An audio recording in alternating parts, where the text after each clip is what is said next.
आज आपण आदिवासी गौरव स्मरण कार्यक्रमाच्या अनुषंगाने एकत्र आलेलो आहोत. उद्योग विभाग, मग तो MSME असेल, मायक्रो स्मॉल आणि मीडियम एंटरप्राइजेस किंवा जिल्हा उद्योग केंद्र याची योजनांची थोडक्यात माहिती, तसंच इथे जे आमचे आदिवासी बंधू आणि भगिनी त्या विभागाला जॉईन झालेले आहेत, तर त्यांनी नेमकं कशा रीतीने त्या ठिकाणी प्रवेश केलेला आहे, काय प्रयत्न केलेले आहेत, याबद्दलची माहिती आज आपण या आजच्या या कार्यक्रमामध्ये समजून घेणार आहोत. त्यामध्ये MSME जी भारत सरकारची जी नागपूरचे जे कार्यालय आहे त्या ठिकाणी सहाय्यक संचालक म्हणून कार्यरत असलेल्या श्रीमती परिणिता पंधराम यांना मी विनंती करेल की त्यांनी आमच्या सगळ्या आश्रमशाळेतल्या आणि हॉस्टेल मधल्या विद्यार्थ्यांना या ठिकाणून एक 15 मिनिटाचं मार्गदर्शन करावं ही विनंती.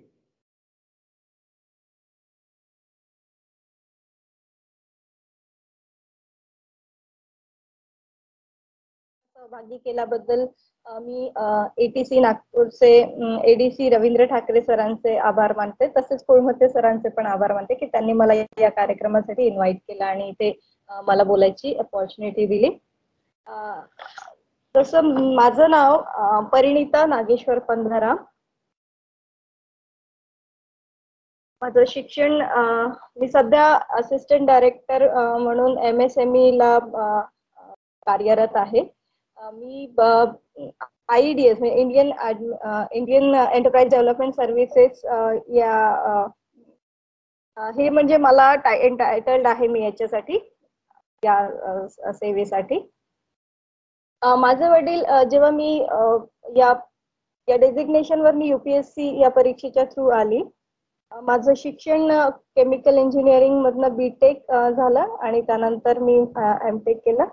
सर्वप्रथम माझं शालेय शिक्षण जे आहे ते नागपूरमधूनच झालं. 10वी पर्यंत मी पण गव्हर्नमेंट शाळेलाच होती आणि त्यानंतर मी श्री दत्ता मेघे पॉलिटेक्निक या कॉलेजमधनं पॉलिटेक्निक केलं केमिकल इंजिनिअरिंग मधून. त्यानंतर Priyadarshini institute of engineering and technology मधनं मी इंजिनिअरिंग केलं BTech केमिकल इंजिनिअरिंग मधनं. आणि त्यानंतर मी गेटची परीक्षा देऊन मी लक्ष्मीनारायण इन्स्टिट्यूट ऑफ टेक्नॉलॉजीला मास्टर्स केलं, मास्टर्स इन केमिकल इंजिनिअरिंग. आणि त्या दरम्यान मी बऱ्याच कॉम्पिटिटिव्ह एक्झामिनेशनसाठी प्रिपेअर करत होते. जसं मी इंजिनिअरिंगला म्हणजे माझं बॅकग्राऊंड केमिकल इंजिनिअरिंग असल्यामुळे माझं होतं की मी पेट्रोलियम या फील्डमध्ये जावं किंवा सायंटिस्ट त्या फील्डमध्ये जावं. तर मी प्रयत्न भरपूर केले तिकडे जाण्यासाठी, पण कदाचित त्यावेळेला मी कुठलीच एक्झामिनेशन मी क्वालिफाय नाही करू शकले. मग मी MTech ला आल्यानंतर मी UPSCचं प्रिपरेशन केलं. UPSC मध्ये पण मला सिव्हिल सर्व्हिसेस ची मला तेवढी जाणीव म्हणजे आयडिया नव्हती. तर मी इंजिनिअरिंग सर्व्हिसेसचा अभ्यास केला. त्यामध्ये मला UPSCच्या परीक्षेच्या थ्रू इथे माझं सिलेक्शन झालं या डिपार्टमेंटला. आणि त्यानंतर मी माझं फर्स्ट डिपार्टमेंट म्हणजे इथेच लगेच जॉईन केलं माझं MTech झाल्यानंतर. ज्या वेळेला मी शालेय शिक्षणात होती तिथे माझं पूर्णपणे इंग्लिश मीडियम तर नव्हतं, लोअर इंग्लिश म्हणता येईल. पण गव्हर्नमेंट शाळा असल्यामुळे म्हणजे एकंदरीत ते मराठी असल्यासारखंच होतं. त्यामुळे माझं एंटायर शिक्षण तसं तर शालेय शिक्षण हे मराठीतच झालं असं म्हणता येईल. माझ्या आई वडिलांनी मला शिक्षणात भरपूर सपोर्ट केला.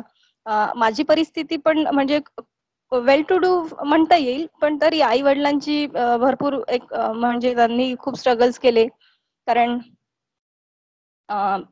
एज्युकेशन त्यांना पण नव्हतं. म्हणजे हार्डली माझी आई 12वी शिकलेली आणि माझे बाबा 10वी शिकलेले होते, पण त्यांना एक छोट्या मोठ्या कंपन्यांमध्ये त्यांनी नोकरी केली आणि आपलं म्हणजे फॅमिली सर्व्हायव्हल त्यांचं होतं व्यवस्थित. आजोबा पण माझे अशाच एका प्रायव्हेट कंपनीला नोकरीला होते, त्यामुळे सर्व्हायव्हलच्या बाबतीत असं काही इश्यू नव्हता. पण परिस्थिती खूप पण अशी चांगली नाही म्हणता येणार.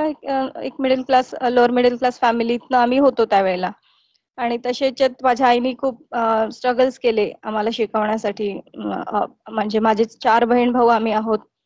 चौघांचेही शिक्षण करण्यात आई-वडिलांनी खूप मदत केली. सगळ्यात मोठा सपोर्ट राहिला माझ्या आईचा. तिने खूप भरपूर म्हणजे मेहनत केली आम्हाला शिकवण्यासाठी. माझ्या बहिणीचं पण इंजिनिअरिंग झालेलं आहे. ती आता BHEL ॲज अ इंजिनिअर म्हणून तिथे कार्यरत आहे. माझी लहान बहीण ॲडव्होकेट आहे.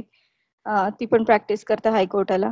आणि भाऊ पण म्हणजे आता थोडाफार त्याचा M.Com झाला आणि तो पण आपल्या कामात आहे. तर अशा पद्धतीने भरपूर स्ट्रगल्स आम्ही पण केल्या. म्हणजे आम्हाला त्या गोष्टीची जाणीव होऊ दिली नाही आमच्या आई-वडिलांनी. पण ते जे काही करायचे ते आम्ही बघतच मोठे झालो. आम्हाला पण त्या गोष्टीचं होतं, की आपल्यासाठी इतकी मेहनत हे घेतायत तर आपल्याला पण अभ्यास केला पाहिजे आणि जे काही आपण आपले करियर यांनी ठरवलेलं आहे, की आपल्याला या फील्डमध्ये जायचं आहे. तर आपण तिथे पण जाण्यासाठी म्हणजे तशी मेहनत आपण करायला पाहिजे. कधीच स्वतःला डायव्हर्ट होऊ दिलं नाही आणि कंप्लीटली एक अभ्यासावर तेवढा फोकस ठेवला, की आपल्याला हे करायचंच आहे. आणि म्हणजे माझ्या बाबतीत म्हणायचं तर मी आजही त्या प्रयत्नात आहे, की मी सिव्हिल सर्व्हिसेस आजच्या डेटला पण देत आहे. एक माझं जे एम आहे, एक चांगलं ऑफिसर बनायचं. तर त्यामुळे आणि इनफॅक्ट सर आता तुम्हाला भेटले तर मला अजूनच एक इन्स्पिरेशन मिळालं आहे, की चांगला अभ्यास केला पाहिजे. कारण कालच मी परीक्षा दिली काय आहे आणि तिथपर्यंत एक आम्हाला सांगा की आमचे जे विद्यार्थी आहेत हॉस्टेलमध्ये हं, पण मी काल जाऊन आलो.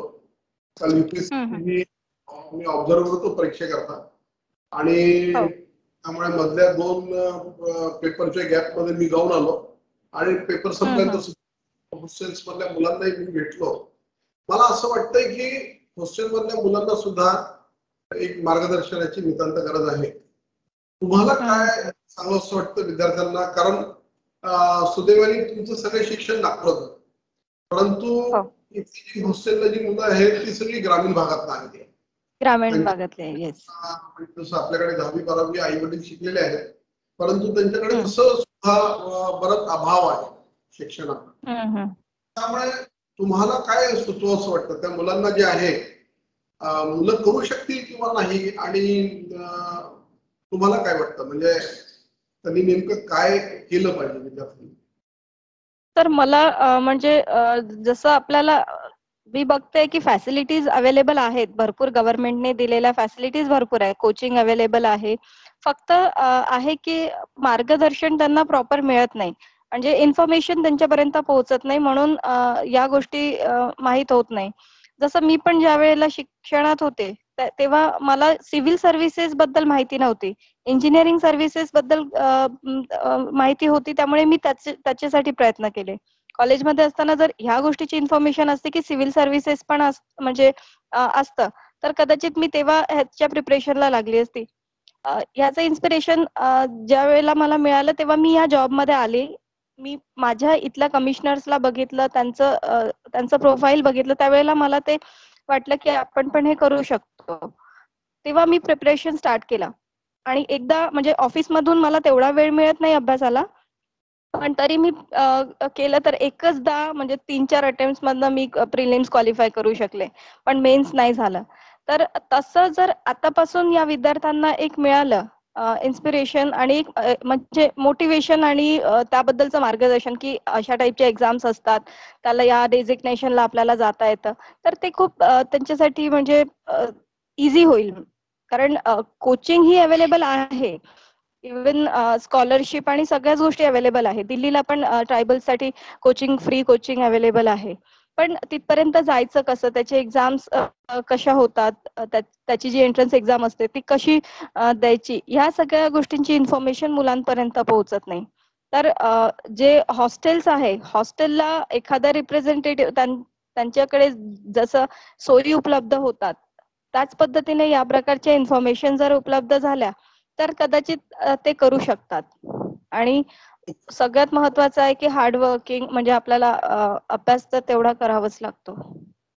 बरोबर, बरोबर. तर माझ्या मते आता तुम्ही स्वतः अनुभवत आहात की MSME जे आपण ज्या डिपार्टमेंटला आहात त्याचा हं. लाभ आदिवासी समाजातले किती व्यक्ती घेत आहेत याची आपल्याला एक कल्पना आहे. येस.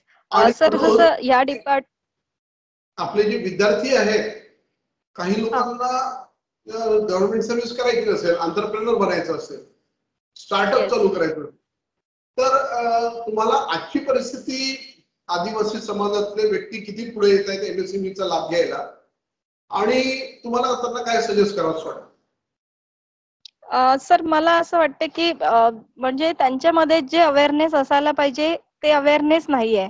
आदिवासी मध्ये प्रत्येक जण जॉबला घेऊन फोकस्ड आहे, पण ते पण त्यांना खूप हायर लेवलचा जॉब नको असते. बस छोटा मोठा काहीतरी काम मिळालं तर ते करतात. त्यांना ते फोकस नाहीये. म्हणजे जेवढं मी माझ्या एक्सपिरियन्स मधनं आतापर्यंत बघितला, मी पण भरपूर प्रयत्न केला या जॉब मध्ये आल्यावर की एंटरप्रेन्योरशिपला आपण प्रमोट करावं, ट्रायबल्सला आपण प्रमोट करावं. तर ती लोक तेवढी इंटरेस्टेड नसतात. याआधी माझी पोस्टिंग रायपूरला होती छत्तीसगडमध्ये, तर तिकडे भरपूर मोठा एरिया हा ट्रायबल्सचा आहे. तर त्या लोकांसाठी आम्ही भरपूर अवेअरनेस कॅम्पेन्स केले.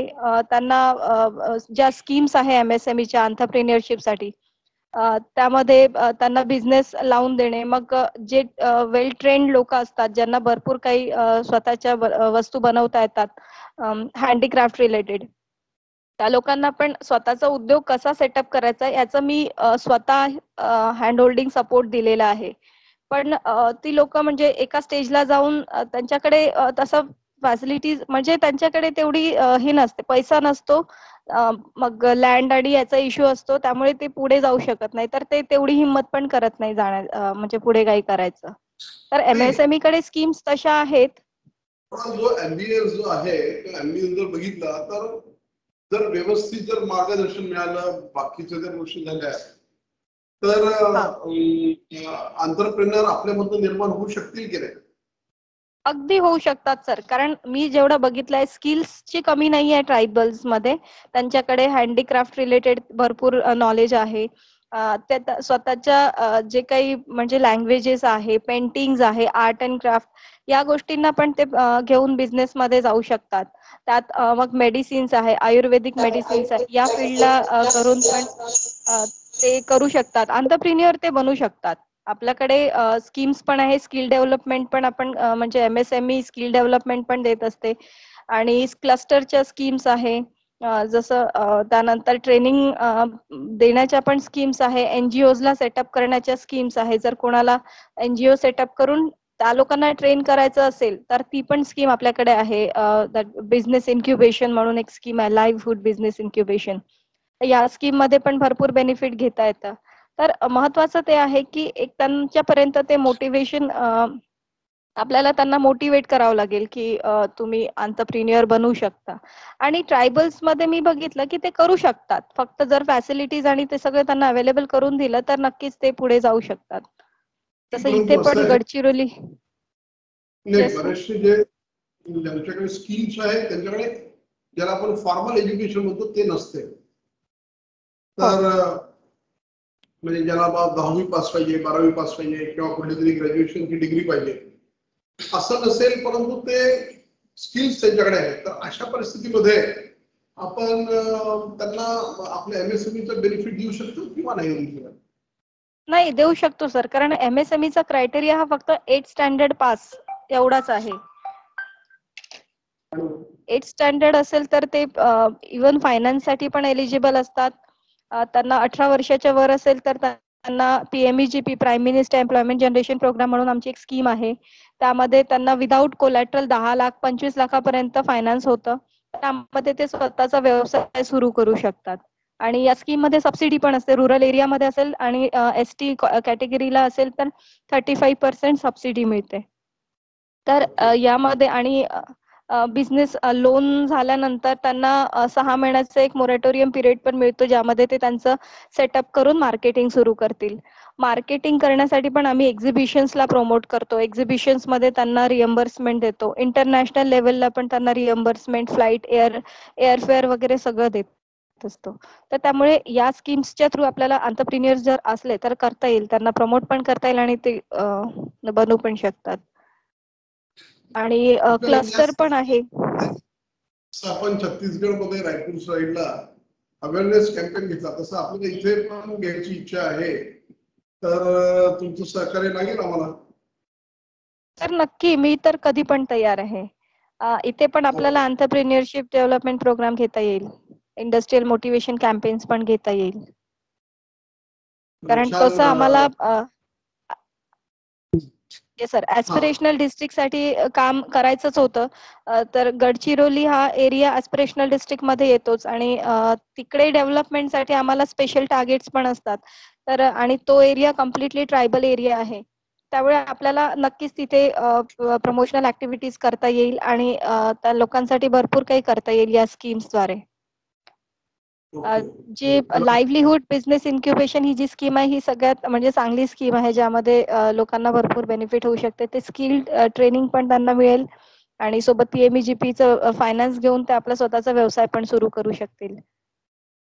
Okay, thank you Parinitaji. तुम्ही आज वेळ काढला सगळ्या समाज बांधवांसाठी आणि तुम्ही जी तयारी दर्शवली आहे की वेगवेगळ्या जिल्ह्यांमध्ये सुद्धा आपल्याला याचं एक अवेअरनेस कॅम्पेन घेता येईल, वाटतं हे फार चांगलं होईल. पण त्याविषयी निश्चितच प्रयत्न करूया. आता या ठिकाणी आमच्याकडे श्री मनोहरजी विखे या ठिकाणी आलेले आहेत. मेश्राम आलेले आहेत आणि मनोहरजी मेश्राम आलेले आहेत आणि ते सुद्धा DIC ला इन्स्पेक्टर म्हणून आहेत. आश्रम शाळेतील विद्यार्थी माझे बांधव आणि वसतिगृह या सगळ्यांना माझं एक स्वागत करतो या कार्यक्रमामध्ये. आदिवासी अस्मिता गौरव कार्यक्रम आहे, त्या कार्यक्रमाच्या माध्यमातून आम्हाला जे मार्गदर्शन करण्याची संधी दिलेली आहे आणि ठाकरे सरांचं मी फार धन्यवाद मानतो. माझं मूळ गाव आहे गोंडपिंपरी तालुक्यामध्ये, चंद्रपूर जिल्ह्यामध्ये एक छोटस गाव आहे सरांडी म्हणून. जेमतेम 250 घराची वस्ती आहे आणि आदिवासी गाव आहे. गोंडपिंपरी तालुका सुद्धा आदिवासीच आहे. तर त्या याच्यामधनं आम्ही जिल्हा परिषद स्कूलच्या माध्यमातून आम्ही तिथे 7वी पास केल्यानंतर पुढे करायचं काय म्हणून आमच्या पुढे मोठा प्रश्न होता. त्यानंतर मग आम्हाला आमच्या वरिष्ठ एका याच्याने आम्हाला मार्गदर्शन केलं की हॉस्टेल्स उपलब्ध आहेत. तर मग 7वी नंतर 8वी ते 12वी पर्यंत आमचं शिक्षण आदिवासी वसतिगृहामध्येच झालं चंद्रपूरला. तिथून त्या आदिवासी वसतिगृहामध्ये आम्हाला एकाने आपल्या सिनियरच आम्हाला मार्गदर्शन मिळालं. माझे आई वडील एकदम निरक्षरच होते. त्यांना पुढे काय करायचं आणि काय नाही करायचं हे त्यांचं आम्हाला त्यांचं काही असं काही सांगू शकणार नव्हते. तर मग आम्ही जेव्हा हॉस्टेलला आलो तिथूनच आम्हाला एक मार्ग सापडला आणि त्यामधूनच आम्हाला पुढे काय करायचं काय नाही म्हणजे आम्हाला आपोआपच आम्हाला एक रस्ता मिळत गेला. म्हणून जे आश्रमशाळा आहे किंवा आदिवासी वसतिगृह आहे हे आपण या चांगल्या प्रकारे आपण हे जर उपयोग केलंय अभ्यासाच्या माध्यमातून तर आपल्याला पुढची पायरी निश्चितच गाठता येतं. मग 12वी नंतर मग त्याच्यानंतर काय करायचं कुठे काय करायचं म्हणून मग नंतर परत मग आम्ही नागपूरला चोकामळा हॉस्टेलला आम्हाला ऍडमिशन मिळालं आणि तिथे आमचं शिक्षण झाले.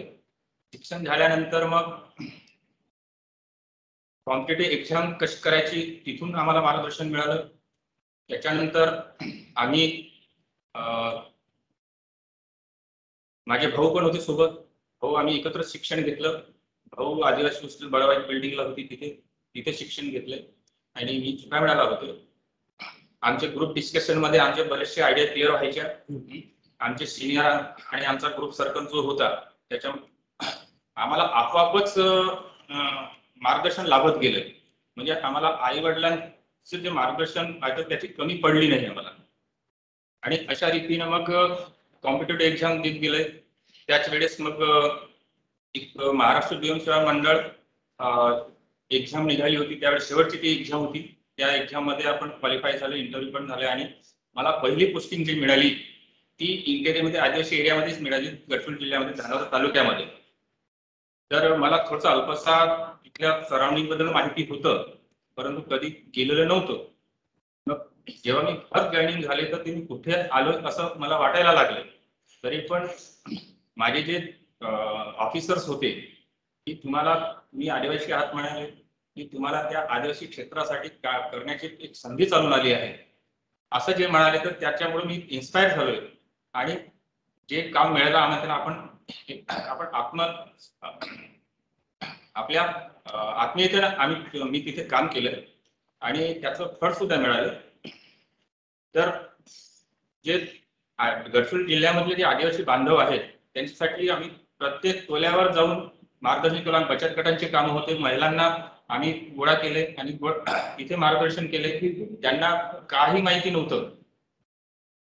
आदिवासी त्या धानोरा तालुक्यामध्ये जे लेडीजला फायनान्शियल जी साक्षरता होती ती काहीच नव्हती त्यावेळेस. तर आम्ही प्रत्येक ग्रामपंचायत लेवलला आम्ही मेळावे घेतलोय. मेळावे घेतल्यानंतर तिथे ज्यांना कर्ज उपलब्ध करून दिलं SHGच्या माध्यमातून, त्यांना सबसिडी उपलब्ध करून दिलंय आणि त्याच्यामुळं ते खेडेगावातून, टोल्यातून, धानोऱ्यापासून पंचायत समितीपर्यंत यायला शिकले.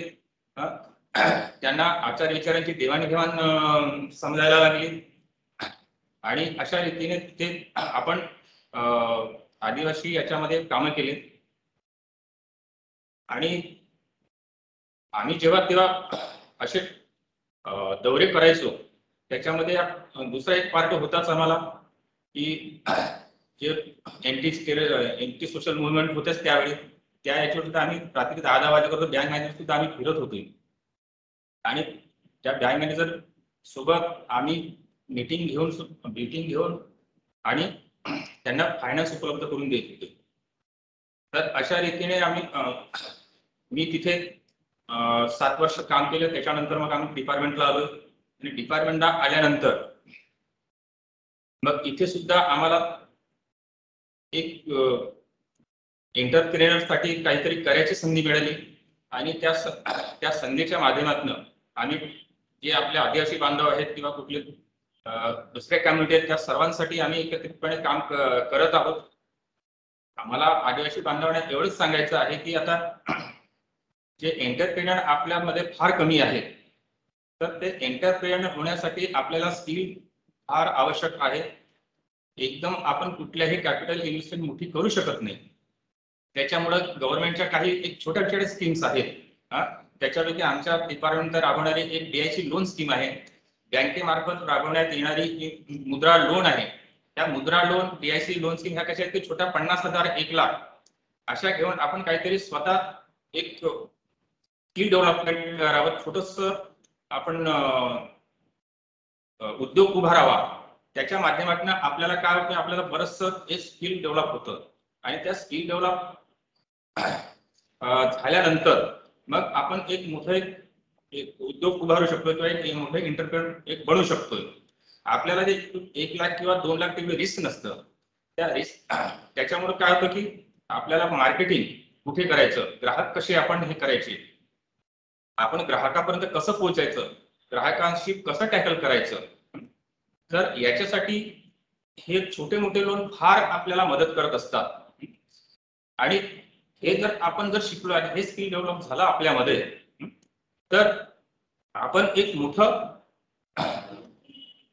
उद्योग किंवा मोठं एक आपण युनिट टाकू शकतोय. आमच्या DIC मार्फत तसं परिणिता मॅडमने सांगितलंच आहे, prime minister employment generation programme आणि chief minister employment generation programme. आमच्याकडे सीड मनी कार्यक्रम, सीड मनी स्कीम आहे. त्याच्या माध्यमातून आपल्याला लोन घेता येतं.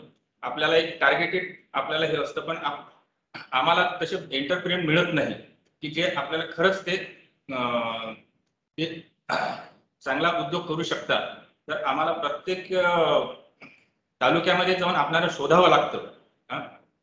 शोधून मग त्यांचे कर्ज प्रकरण बनवावं लागतं आणि बँकेला पाठवावं लागतं. आम्ही कशी करून बँकेशी आपण एक कोऑर्डिनेशन करून आम्ही त्यांना एक कर्ज उपलब्ध करून देतोय. परंतु आपण कर्ज उपलब्ध करून दिल्यानंतरही त्यांनी त्या योग्यरित्या यशस्वीरित्या त्यांनी तो उद्योग चांगला करावा आणि बँकेचं हे परतफेड करावं. काय होतं की आपण एक कर्ज घेतोय, कर्ज घेतल्यानंतर आपण ते परतफेडीचं विसरून जातोय. तर ते परतफेड जर केली नाही आणि बँकेचं कर्ज जर आपण थकीत ठेवलं तर पुढे आपल्या पिढीला हे कर्ज उपलब्ध होऊ शकत नाही. तर ती खबरदारी आपण घेतली पाहिजे. जे इंटरप्रेट जर आपण होत असाल तर त्याच्यामध्ये आमच्या DICचा हा रोल फार महत्वाचा आहे. त्याच्या पुढेही आमच्या मोठ्या पॅकेज स्कीम्स आहेत, परंतु सध्या आपण त्याचा विचार न करता आपण छोट्या छोट्या एक ग्रामीण भागामध्ये जे काही आपण ऍक्टिव्हिटी चालतात की त्याचा विचार करून टेलरिंग आहे, ब्युटी पार्लर आहे किंवा कुठलं तुमचं सर्व्हिस इंडस्ट्रीमध्ये कार रिपेअरिंग आहे, अशा पद्धतीने जर आपण प्लॅनिंग केलं तर आपल्याला एक इन्कम सोर्स आपल्याला जनरेट होऊ शकतोय. आपल्या शेतीच्या मध्ये एग्रो बेस सुद्धा आपण काही करू शकतोय. एग्रो बेस आपल्याकडे शेतीचा एक एरिया आहे, तर शेतीवर आधारित आपल्याला काही छोटा मोठा उद्योग उभारू शकतो का, तर ते पण आपण विचार करू शकता. पण त्याच्यासाठी आपल्याला काय पाहिजे आहे की पर्टिक्युलर नॉलेज हे कोणाकडून घ्यायचं, कशा पद्धतीने घ्यायचं हे आपल्यालाच पुढे येऊन कोणाला तरी विचारावं लागेल, कोणाला तरी अप्रोच व्हावं लागेल. त्याच्याशिवाय तुमच्याकडे कोणी येणार नाही. आपल्याला जे काही करायचं आहे, जे काही आपल्याला ज्ञान अवगत करायचं आहे, आपल्याला जे काही ऍक्टिव्हिटी करायची आहे, जे एंटरप्रेन्योर बनायचं आपल्याला काय काय लागतं, प्रत्येक फोरमवर किंवा प्रत्येक तुम्हाला ऑफिसमध्ये एक मार्गदर्शन सेल आहे, चांगल्या पद्धतीचं मार्गदर्शन मिळू शकते तुम्हाला.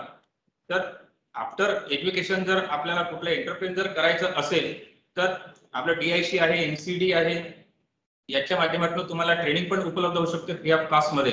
तर या सर्व स्कीमचा जर आपण लाभ घेतला तर पुढे आपण इंटरव्ह्यू करण्यासाठी तुम्हाला काही अडथळा येऊ शकणार नाही असं माझं एक मत आहे. आपण कसं की ट्रायबल कम्युनिटीमध्ये किंवा आपले आदिवासी बांधव आहेत हे एकदा जर कुठल्या ऑफिसला व्हिजिट दिले आणि त्यांचं जर काम झालं नाही कुठल्या कारणाने तर दुसऱ्यांदा ते येत नाही. ते आपल्याला निराश होतात.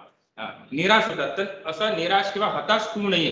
आपण एकदा नाही काम झालं तर दुसऱ्यांदा होईल, तिसऱ्यांदा होईल, ही चिकाटी आपण ठेवली पाहिजे. तरच आपले काम होतील. नाहीतर एका भेटीने तुमचे काम झाले नाहीत, आहेत अडचणी आहेत, आपण रामटेकवरून येतो, तर त्याच्यामुळे जाण्या येण्याचा खर्च हा तुमचा हे होतोय. परंतु काही आपण आता आपल्याला इन्फॉर्मेशन टेक्नॉलॉजी हे सर्व आता आपल्याला अवेलेबल झालेलं आहे. तुमच्याकडे मोबाईल जरी तुमच्याकडे असेल आणि कॉल केला तरी तुम्हाला घर बसल्या तुम्हाला एक मार्गदर्शन मिळू शकतं. तर हे मार्गदर्शन तुम्ही आपल्या घर बसल्या तुम्ही घेऊ शकता. तर याचा तुम्ही लाभ घेतला पाहिजे असं माझं मत आहे. आमच्या DIC मार्फत Babasaheb Ambedkar package scheme of incentive ही सुद्धा इम्प्लिमेंट झालेली आहे. त्याच्यामध्ये लँड जर कुणाला इन्क्वायरी करता येत असेल तर त्याच्यामध्ये प्रत्येक तालुक्यामध्ये त्याला एडिशनल बेनिफिट सुद्धा मिळतो आहे. जर चांगला एंटरप्रेन्योर किंवा चांगला उद्योजक असेल तर त्याचा सुद्धा आपण लाभ घेतला पाहिजे. आणखी आपण उद्योगाच्या बाबतीमध्ये आपण छोटे मोठे जरी उद्योग सुरू केले तरी आपल्याला बरंच पाठबळ मिळतं पुढे जाण्यासाठी. तर माझं नेहमी हेच सांगणं असतं की माझ्याकडे जे व्हिजिटला येतात की तुम्ही सुरुवातीला तुम्ही छोटस लोन घ्या, कारण ते आपण रिपेमेंट केलं पाहिजे. तुम्ही रिपेमेंट करणार नाही तर पुढे तुम्हाला कुठलंही लोन मिळणार नाही. आमच्याकडे जे काही कोणी येतात तर काय म्हणतात की मला 10 लाखाचं लोन पाहिजे म्हणतात, परंतु त्या रिपेमेंट कॅपॅसिटी त्याच्यामध्ये व्हायबल इक्विटी असते किंवा नाही हे आम्ही त्यांना सांगत असतोय. म्हणून आपण जेवढं आपल्याला आवश्यक आहे तेवढंच आपण त्या माध्यमातून लोन बँकेकडे मागणी केली पाहिजे. बँक काही आज अशा आहेत की बँकांना पूर्ण कर्ज वाटायचं आहे, परंतु त्यांना तेवढी शुअरिटी पाहिजे की आपण ज्या बँकांना आपण कर्ज जे बँका आपल्याला कर्ज देतात तर त्यांच्याकडून ते रिपेमेंट होतो किंवा नाही हे सुद्धा ते बघत असतात. तर या सुद्धा बाबी फार महत्वाच्या आहेत. तर माझं विद्यार्थी बांधवांना एकच सांगणं आहे की आता उद्योजक व्हायला पाहिजेत, एंटरप्रेन्योर व्हायला पाहिजेत आणि त्या दृष्टीने आपण वाटचाल केली पाहिजे. ठीक आहे प्रशांतजी, थँक्यू. तुम्ही चांगल्या रीतीने आमच्या सगळ्या विद्यार्थ्यांना आणि हॉस्टेल मधले जे आमचे मुलं आहेत चांगलं मार्गदर्शन केलं त्याकरता खूप खूप आभारी आहोत. मला असं वाटतं की डीएलसी आणि एमएसएमईची मिळून आपण एक अवेअरनेस कॅम्पेन जो आहे आंतरप्रनरशिप अवेअरनेस कॅम्पेन एमसीडीला सोबत घेऊन घेऊ आपण आणि एमसीडी डीएलसी आणि एमएसएमई असा एक कंबाईन कार्यक्रम जो आहे एंटरप्रेन्योरशिप डेव्हलपमेंटचा तो आपण जरा आपल्याकडे घ्यायला सुरुवात करू. ठीक आहे. थँक्यू. परिणिता तुमचं आणि मिश्राम साहेब तुमचं खूप खूप आभार. आणि आपण आता जे ठरवलं त्या दृष्टीने पुढची वाटचाल आपण करणार आहोत. विद्यार्थी बंधूंनो हॉस्टेलमध्ये आमचे सगळे सिनियर विद्यार्थी त्यांनी सुद्धा याबद्दलचा म्हणजे प्रत्येकाने नोकरीकडे वळलं पाहिजे असं नाही. काही लोक चांगले एंटरप्रेन्योर बनू शकतात स्टार्टअप सुरू करू शकतात त्या दृष्टीने सुद्धा आपण विचार करावा. ही शासकीय यंत्रणा आपल्या सोबत आहे आपल्याला मार्गदर्शन करायला तयार. धन्यवाद. थँक्यू.